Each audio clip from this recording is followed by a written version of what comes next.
Bonjour frères et sœurs dans le monde entier, je bénis le Seigneur encore une fois pour ce moment et pour cette petite correction que nous voulons amener sur un sujet que beaucoup de frères attendaient que je puisse le faire. Ça ne sera pas long, ça ne sera pas vraiment un enseignement, ça ne sera pas une longue exhortation, mais ça sera juste pour rectifier quelque chose de très important que je voulais parler avec vous. Ça sera sur le sujet de bâtiment. Ok? Il y a des gens qui ont dit que la volonté de Dieu, c'est de prier dans le bâtiment. Ils ont dit que c'était la volonté de Dieu. Ok? Mais par les Écritures, comme toujours, par exemple, nous allons lire dans Éphésiens chapitre 2, verset 20, qui dit ceci. Éphésiens chapitre 2, verset 20 qui dit: vous avez été édifiés sur le fondement des apôtres et des prophètes, Jésus-Christ lui-même étant la pierre angulaire. Nous voyons que dans ces passages, Éphésiens chapitre 2, verset 20, nous dit que nous sommes édifiés sur le fondement des apôtres et des prophètes, Jésus-Christ étant la pierre angulaire. Ça veut dire quoi? Ça veut dire que l'enseignement que nous allons enseigner aux gens doit venir des apôtres et des prophètes. L'édification, c'est-à-dire construire le peuple, instruire le peuple dans la parole de Dieu, cet enseignement ne viendra que des apôtres et des prophètes. Alors, il y a un mal qui a été dit, un mal qui a été dit sur le bâtiment. Et c'est ça que je vais essayer aujourd'hui de partager avec vous dans ce peu de temps pour que nous puissions voir clair dans les entreprises, dans la parole de Dieu, dans les Écritures. Dans les Écritures, nous allons voir d'abord quelques instructions, quelques enseignements qui se passent dans la Bible. Parce qu'il y a des passages dans lesquels où les gens se sont appuyés. Mais ces passages ont été mal interprétés, ont été mal dits au peuple. Alors c'est ça que je vais essayer un peu de vous amener une petite lumière là-dessus. Parce que le fait de dire que c'est la volonté de Dieu de se réunir dans des maisons, cela veut dire que même les apôtres aussi, qui se sont réunis dans des bâtiments, et aussi, ils ont échoué.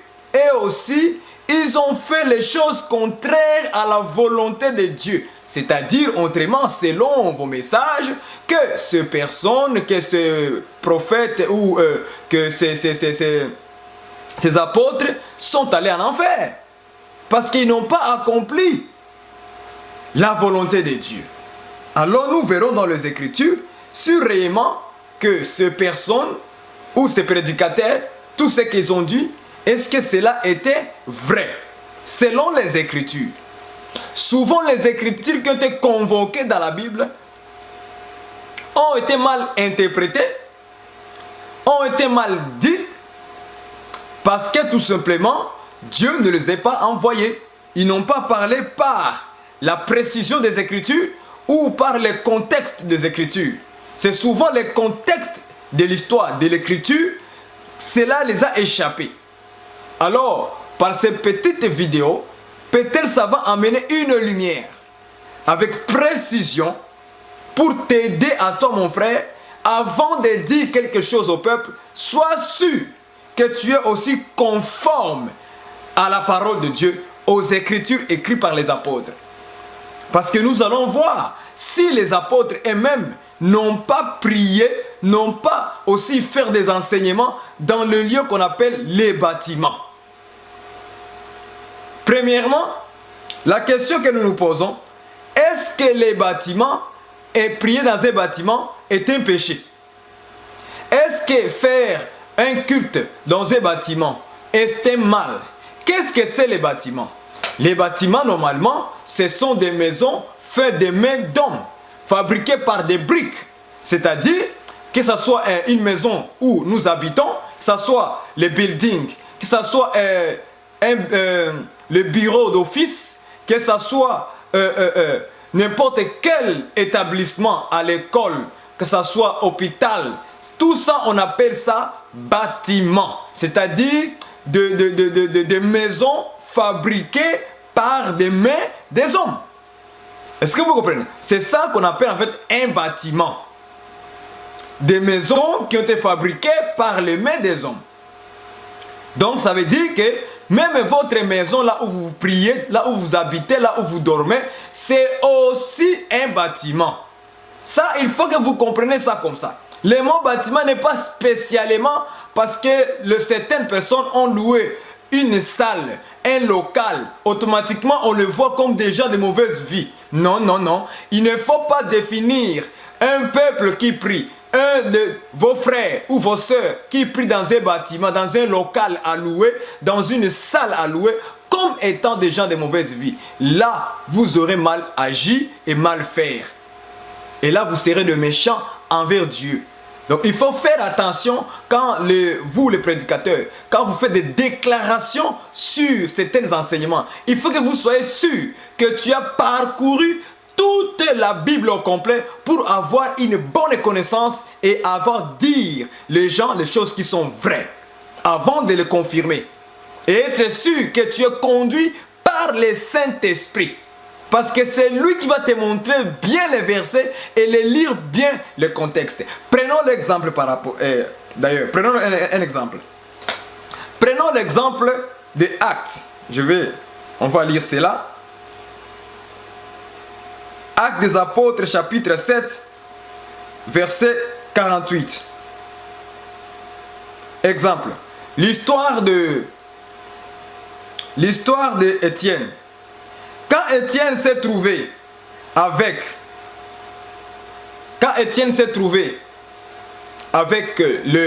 les Juifs, dans son discours, au verset 47, il dit ceci: mais les Très-Hauts n'habitent pas dans ce qui est fait des mains d'hommes. Comme dit les prophètes, le ciel est mon trône et la terre est mon marchepied. Quelle maison me bâtirez-vous, dit le Seigneur, ou quel sera le lieu de mon repos? Amen.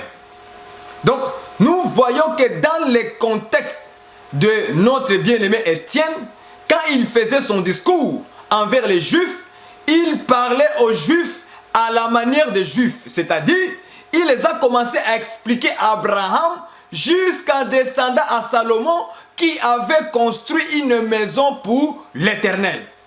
Est-ce que vous comprenez? Donc il ne pouvait que parler aux Juifs à la manière de ce qu'ils connaissaient. Les patriarches, ils connaissaient la loi de Moïse, ils connaissaient toutes les histoires de ce qui concernait les patriarches. Donc il pouvait que le parler dans cette manière-là et les montrer. Est-ce que vous comprenez? Elle les montrait qu'est-ce qui s'est passé depuis en commençant par Abraham jusqu'à arriver à Salomon. Et c'est par là maintenant, dans Actes chapitre 7, verset 48, il va maintenant les rappeler ce que le prophète Ésaïe avait déjà prophétisé. Que mais les Très-Hauts n'habitent pas dans ce qui est fait des mains d'hommes, comme dit les prophètes.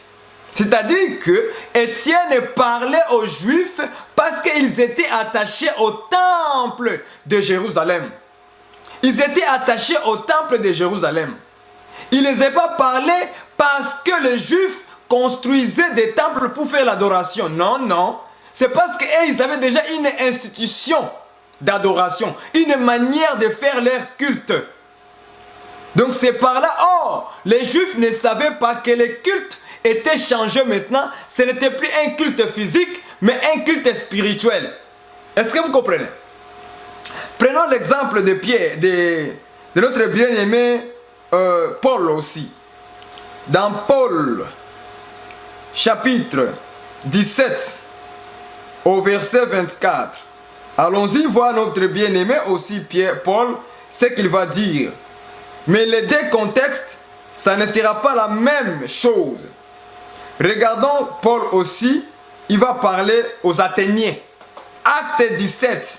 On va commencer au verset. On doit commencer au verset 22. Commençons au verset 22. Commençons au verset 22. Acte 17, 22. Paul, debout au milieu de l'aréopage, dit: Hommes athéniens, je vous trouve à tous égards extrêmement religieux, car en parcourant votre ville et en considérant les objets de votre dévotion, j'ai même découvert un autel avec cette inscription: un Dieu inconnu. C'est que vous révérez, adorez, sans les connaître. C'est que je vous annonce.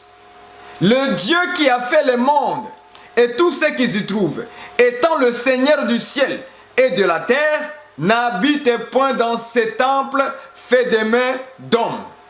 Il n'est point servi par des mains humaines, comme s'il avait besoin de quoi que ce soit. Lui qui donne à tout la vie, la respiration et toutes choses. Il a fait que tous les hommes sortis d'un seul sang habitassent sur toute la surface de la terre.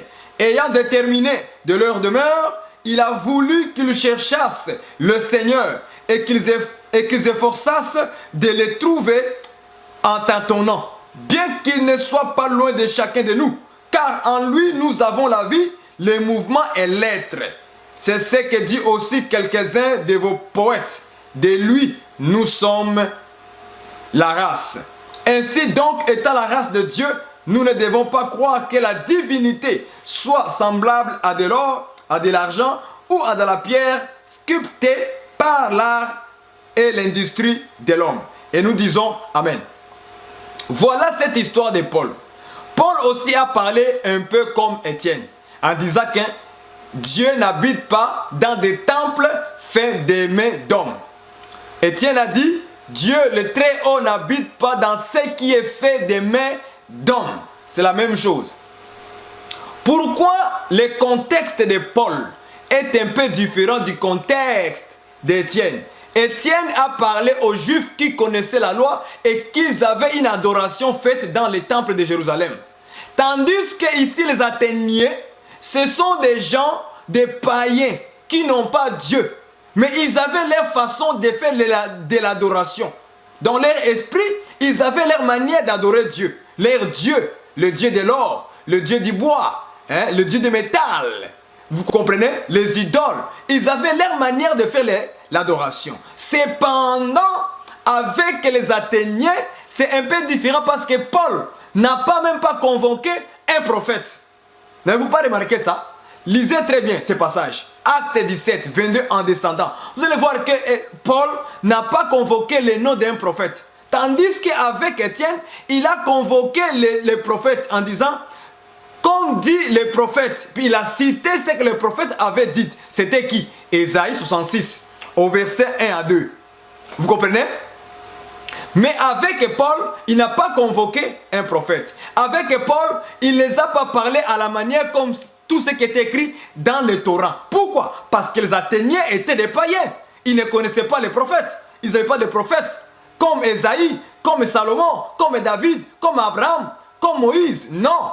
Les païens n'avaient pas toutes ces choses-là. C'est pourquoi quand Paul a parlé, il les a parlé à leur manière. Il les a parlé selon la sagesse que Dieu lui a donnée pour attirer les Athéniens et les païens là vers Dieu. C'est pourquoi même quand vous lisez ce contexte, vous allez voir que Paul a pris le nom a pris une phrase d'un poète. Mais ce poète-là n'est pas un prophète des Juifs. Ce poète est un païen.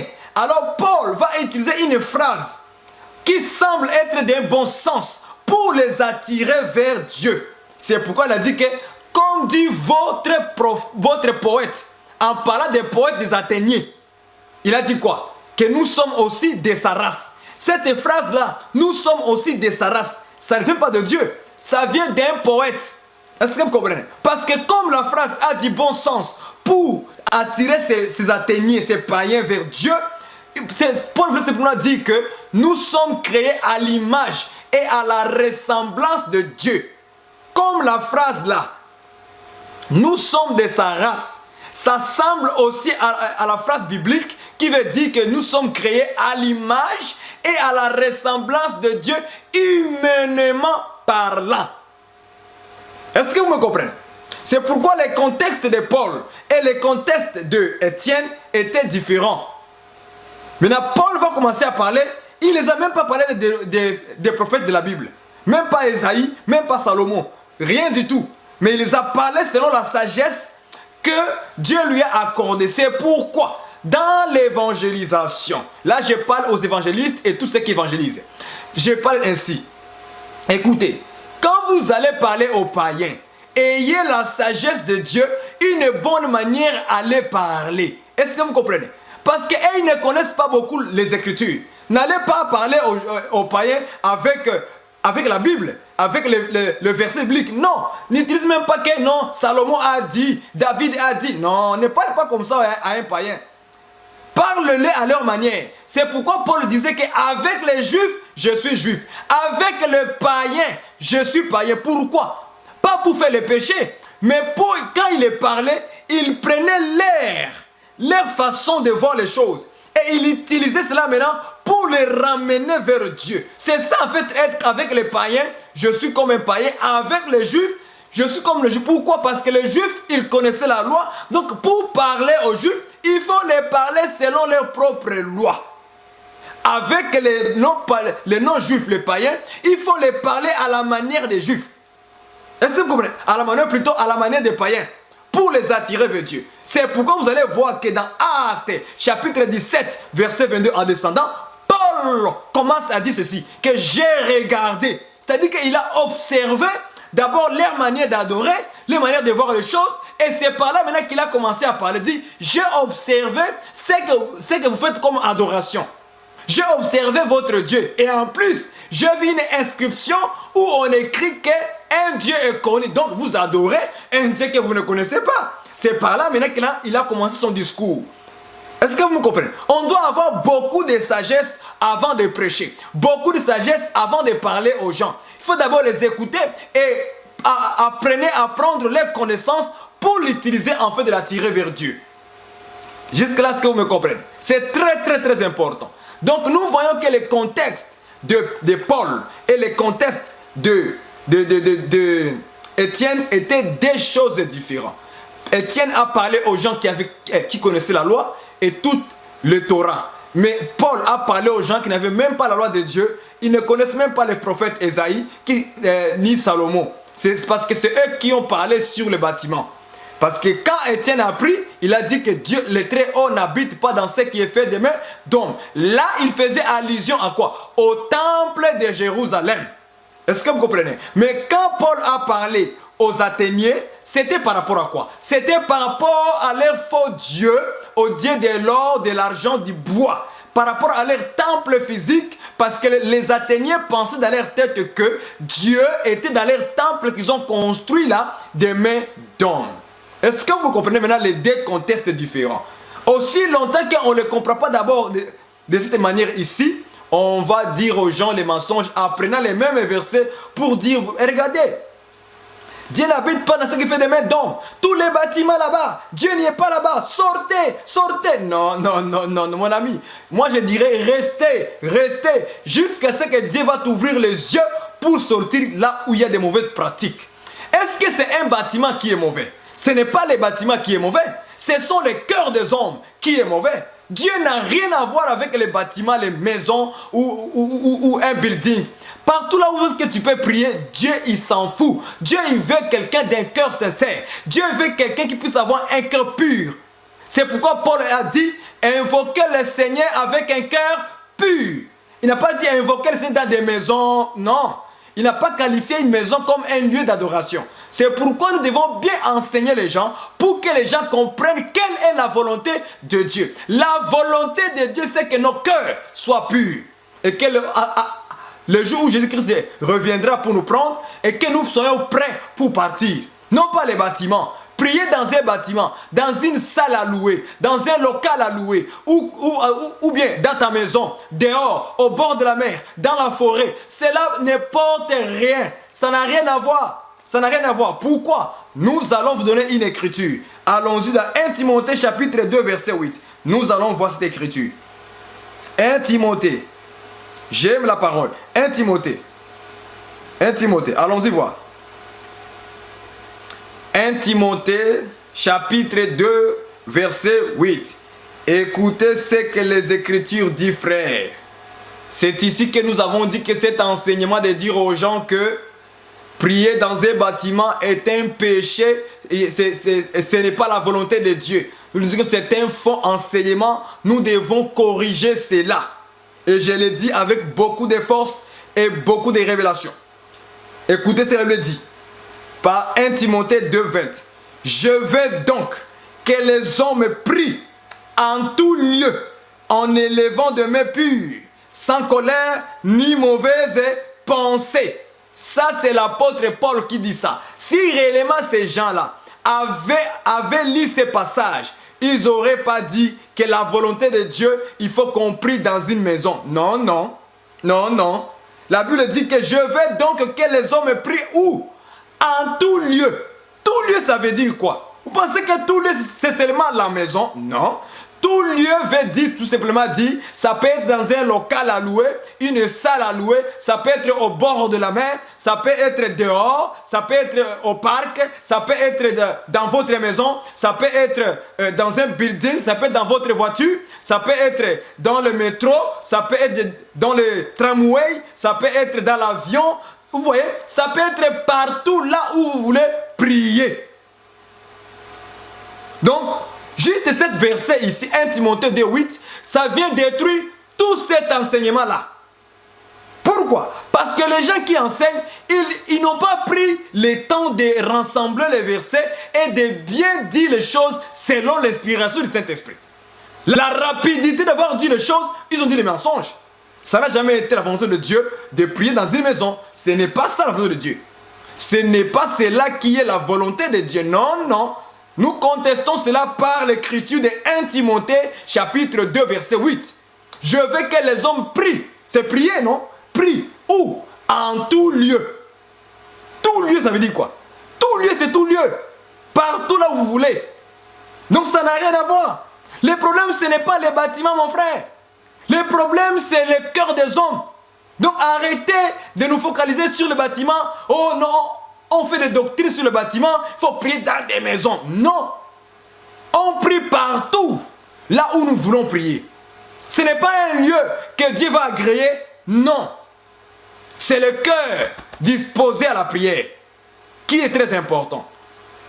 Donc, par ces passages, nous voyons que l'apôtre Paul renverse tout cet raisonnement-là pour nous dire que non, il faut prier dans une maison. Non.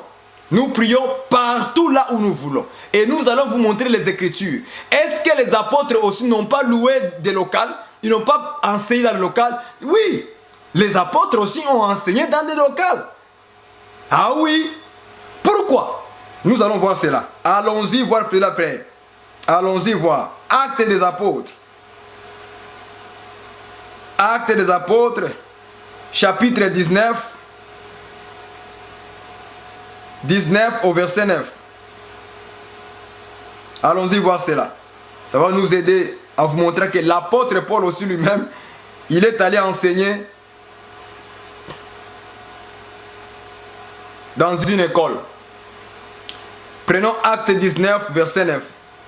Mais comme quelques-uns restaient endurcis et incrédules, décria devant la multitude la voix du Seigneur, il se retira d'eux, sépara les disciples et enseigna chaque jour. J'aime ça.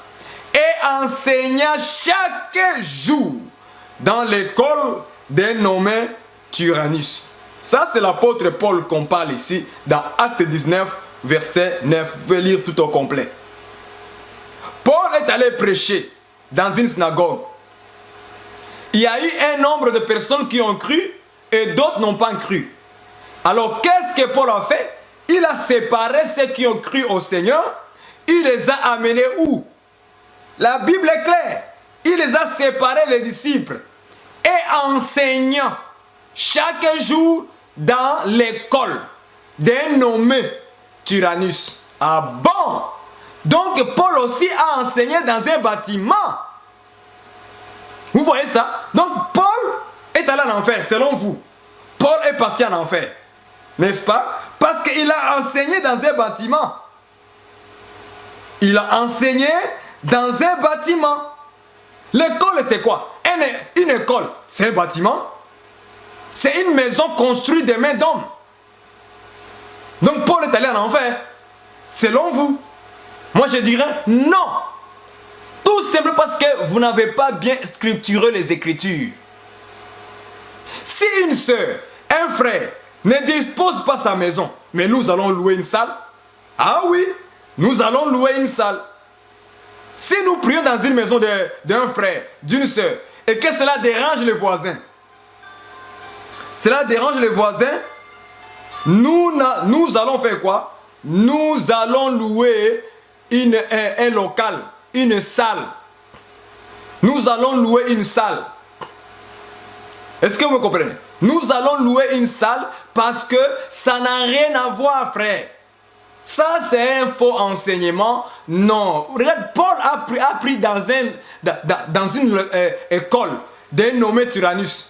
Il a passé un temps avec chaque jour en enseignant les gens. Vous pensez que Paul faisait les pratiques occultes? Non. Si les gens, les faux pasteurs là, ils font des choses abominables dans leur temple là, qu'ils ont appelé entre guillemets église, ça c'est eux.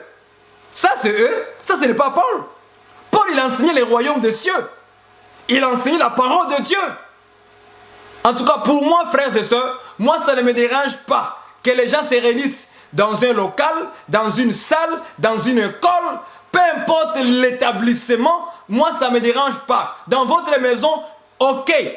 Moi, ça ne me dit même pas que c'est un péché. Moi, je dirais bien que vous avez fait bien. Ce n'est pas un péché. Je n'ai pas vu un péché. Ça veut dire que Paul a péché. Paul n'a pas péché. Or, il a enseigné où? Dans une école d'un nommé Tyrannus. Est-ce que vous me comprenez? Donc, arrêtons, frère, de faire des doctrines là où le Seigneur n'a pas donné une doctrine. Est-ce que vous comprenez? Ne faisons pas de doctrines là où Dieu n'a pas dit que c'est une doctrine. Là où les apôtres n'ont pas dit que c'est une doctrine. Parce que nous sommes comment? Nous sommes édifiés sur le fondement des apôtres. Les apôtres eux-mêmes, ils ont enseigné où? Paul nous montre qu'il a enseigné dans une école. Un bâtiment. Ah oui. Alors nous allons dire que Paul a péché? Non. Paul n'a pas péché. Paul n'a pas péché. Est-ce que vous comprenez? Paul n'a pas péché. C'est le contraire. C'est vous qui enseignez mal. Parce que vous n'avez pas pris le temps de scripturer les Écritures. Est-ce que vous comprenez? Prenons aussi un petit exemple dans Actes des Apôtres 22, versets 16 à 18. Actes des Apôtres 22. Actes, souffrez avec moi bien aimé Seigneur. Acte 22. Au verset 16 à 18. Dit ceci.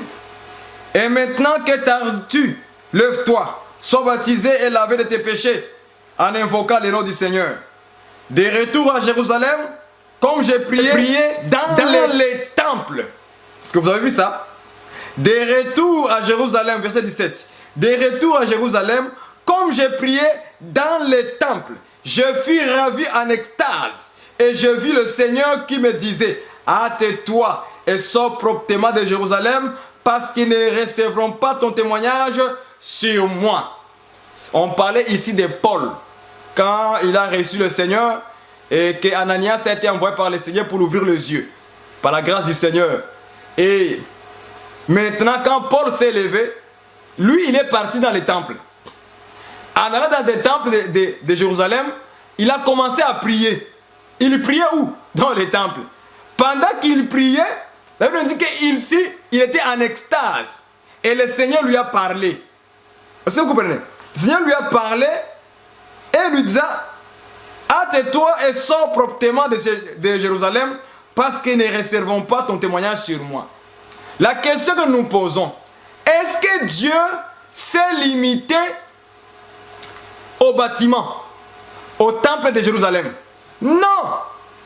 Pour parler à Paul, Dieu ne s'est pas limité et dit, ah non, ça c'est le temple, sors là-bas. Non, non, non, moi je suis pas... Non, c'est pas ça, le Seigneur n'a pas fait ça. Pourquoi? Parce que Dieu n'est pas illimité maintenant par les bâtiments, par les briques. Pas du tout. Dieu n'est pas illimité par cela, frère. N'est pas limité plutôt par cela. il n'est pas limité par cela. Ce n'est pas un bâtiment qui va bloquer Dieu de ne pas te visiter, ou bien nous visiter. Pas du tout. Dieu nous visitera toujours, même si vous louez une salle, un local à louer, une école. Dieu va vous visiter. Ah oui, ce n'est pas un local qui va freiner Dieu à ne pas nous parler. Non, ce n'est pas ta maison où Dieu dit, ah ok, maintenant comme maintenant vous priez dans la maison, là je vais venir. Non, non. Voilà un exemple où on montre que Dieu, il ne s'est pas limité par les bâtiments, par les temples, là où Paul priait. Non. Et Paul n'a jamais donné l'ordre, ni les apôtres, qu'il faut prier nécessairement dans une maison. Jamais. Il n'y a pas une doctrine comme ça dans la Bible. Paul a dit, 1 Timothée chapitre 2 verset 8, « Je veux que les hommes prient en tout lieu, à ne lever les mains pures, sans mauvaises pensées. » C'est ça l'instruction que Paul nous a donnée et nous nous sommes édifiés sur les fondements des apôtres.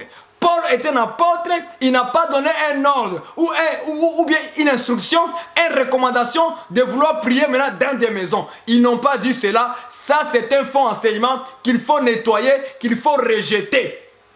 Et nous le rejetons. Nous disons que nous pouvons prier dans tout le lieu, local, école, bâtiment ou pas, prier. Là où vous trouvez bon à prier, priez. Si un frère, une sœur dispose de sa maison, gloire au Seigneur, nous allons prier dans la maison. S'il n'y a aucun d'eux ne dispose de leur maison, nous allons nous organiser et aller prier dans une école, aller louer un local, aller louer une salle, là où nous serons capables à payer. Et moi, je donne une parole de sagesse à tous mes bien-aimés. Si vous priez dans votre maison, dans une maison à louer, et que vous faites des bruits, s'il vous plaît, par la sagesse de Dieu, allez louer un local, une salle. Mettez-vous ensemble, bien-aimés du Seigneur. Mettez-vous ensemble, discutez-vous, organisez-vous, que vous soyez capable à payer chaque mois ces lieux-là pour aller adorer Dieu, pour aller prier dans la simplicité, avec cœur sincère. Tout simplement. C'est que moi je suis d'accord avec tous ces frères qui s'élèvent, qui disent que non, prier dans un bâtiment était un péché, était mal, tout comme ça. Là où je suis d'accord avec eux, c'est simplement que quand les gens commencent maintenant à identifier un bâtiment maintenant comme la maison de Dieu, là nous disons que là ce n'est pas bon. Là nous sommes d'accord. Là nous sommes parfaitement d'accord.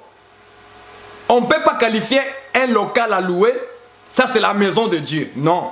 Pourquoi? Parce que Dieu n'habite plus dans ce qui est fait des mains d'hommes. Là nous sommes d'accord. Dieu habite où? Dieu habite en nous. Mais cela ne veut pas dire qu'on ne peut pas louer un local, un bâtiment. Non, on peut louer un local, une salle à louer. Mais nous, par la connaissance que nous avons déjà, que ici, quand nous allons partir après notre culte, après la prière, nous partons avec notre Dieu en nous. Parce que nous sommes maintenant les temples du Saint-Esprit. Dieu habite maintenant en nous. Est-ce que vous comprenez? Donc Dieu n'habite plus dans un temple de Jérusalem. Non. Là, nous sommes d'accord avec vous que nous ne devons pas qualifier un bâtiment, un local, une salle comme étant la maison de Dieu parce que les apôtres non plus n'ont pas enseigné cela. Là, nous sommes d'accord, mais sinon, prier dans un bâtiment, un local à louer, une salle, ce n'est pas un péché. Ce n'est pas un péché. D'ailleurs, nous, bientôt, on va louer un local parce que à cause des voisins. On ne veut pas déranger les voisins et les gens aussi commencent à se sentir mal à l'aise à cause de la police. On n'a pas le choix, on s'organise. Bientôt, on aura un local dans la simplicité, sans inventer les choses dedans. Nous allons prier dans la simplicité, comme si on était dans une maison d'un frère, d'une sœur. Est-ce que vous comprenez? On sera simple. Pas d'extravagance. Ok? On sera simple. On ne va pas créer des choses. Non, on sera simple. Donc, faites aussi de même. Au lieu de déranger les voisins, louer un local, enseignez les paroles du royaume. Tout simplement dans la vérité. Sans aller à gauche ni à droite. Donc, frères et sœurs, bien-aimés dans le Seigneur, c'était juste pour vous rappeler cela par rapport aux gens qui nous posent des questions pour nous dire que ce qui est prié dans un bâtiment est un péché. Est-ce que c'est mauvais? Nous disons que ce n'est pas mauvais. Parce que le bâtiment n'a rien à voir. Dieu n'a pas dit que le bâtiment a péché. C'est les hommes qui pêchent contre Dieu. C'est les hommes qui ont le cœur dur contre Dieu. C'est les hommes qui n'aiment pas la parole de Dieu. Donc ça n'a rien absolument à voir dans ce cadre, cela. Corriger cet enseignement-là, de dire aux gens que la volonté de Dieu, c'est de prier dans une maison. Nous disons que c'est un faux enseignement. Il faut nettoyer parce que pourquoi? Nous avons vu que Paul aussi a enseigné dans une école. Une école, c'est un bâtiment construit des mains des hommes, mais il a enseigné là-bas. Donc nous aussi, on peut le faire. Ce n'est pas un péché. Ok, ce n'est pas un péché. Louer une salle, un local, là où vous pouvez faire votre louange, adoration dans la simplicité, ce n'est pas un péché, mais c'est le temps du cœur qui doit être bien disposé pour glorifier le Seigneur. Que Dieu vous bénisse tous qui ont entendu cela. Et s'il y a des questions par rapport à cela, appelez-nous. Nous sommes là, disposés pour partager avec les frères maintenant la bonne doctrine. Là où Jésus n'a pas donné une doctrine, ne donnez pas doctrine. Là où les apôtres n'ont pas donné une doctrine, ne donnez pas une doctrine. Ok, il y a des choses dans la Bible que ça n'a rien à voir avec une doctrine. Ok, c'est juste une mauvaise compréhension des gens qui ont enseigné avant nous. Mais par la grâce du Seigneur, Dieu aujourd'hui maintenant, il est en train de nous ramener dans la bonne voie pour rectifier certaines choses, pour corriger certaines choses que les gens ont dit par la rapidité de vouloir enseigner. Que Dieu vous bénisse. Et tout cela parce que, pourquoi? Parce que les gens ont mal compris. Par exemple, la phrase dans la Bible qui dit que « Salue l'église qui est dans sa maison ». On n'a pas dit l'église des maisons, mais on a dit l'église qui est dans sa maison. Cette phrase-là, ces mots-là est très important. Parce que la Bible n'a pas dit l'église des maisons. Non, il a dit l'église qui est dans sa maison. Par exemple, Philémon, Jésus a dit, Paul a dit que l'église qui est salie, l'église qui est dans sa maison. C'est-à-dire que c'est l'ensemble, l'église, les hommes, les femmes et les enfants qui se retrouvaient dans la maison de Philémon. Il priait là-bas parce que Philémon avait disposé sa maison pour les croyants qui étaient avec lui. Mais si maintenant Philémon n'avait pas disposé sa maison, ils auraient prié où? Dans un local à louer.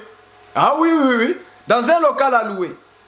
Parce que les apôtres aussi l'ont fait. En tout cas, que Dieu vous bénisse. Corrigeons cette manière de parler de la Bible et parlons bien après avoir scripturé les Écritures correctement sur un sujet et venir disposer cela aux gens. Que Dieu vous bénisse, qu'il vous encourage encore une fois de marcher bien dans le Seigneur, dans la fidélité, dans la parole de Dieu, loin du péché. C'est alors que nous serons victorieux parce que le Seigneur Jésus-Christ revient très bientôt. Faisons très attention parce qu'il y a tellement des enseignements qui circulent sur l'internet du n'importe quoi. Nous sommes là pour veiller car Dieu nous a établis comme les sentinelles pour veiller sur les enseignements qui circulent sur l'internet. L'internet est vraiment une poubelle. Une poubelle qui lance beaucoup de choses à la fois. Les mauvaises choses et les bonnes choses. De fausses doctrines, de faux enseignements qui sont inspirés par des démons. Vous voyez, il faut les fuir. Parce que les gens n'ont pas pris le temps de scripturer les Écritures correctement.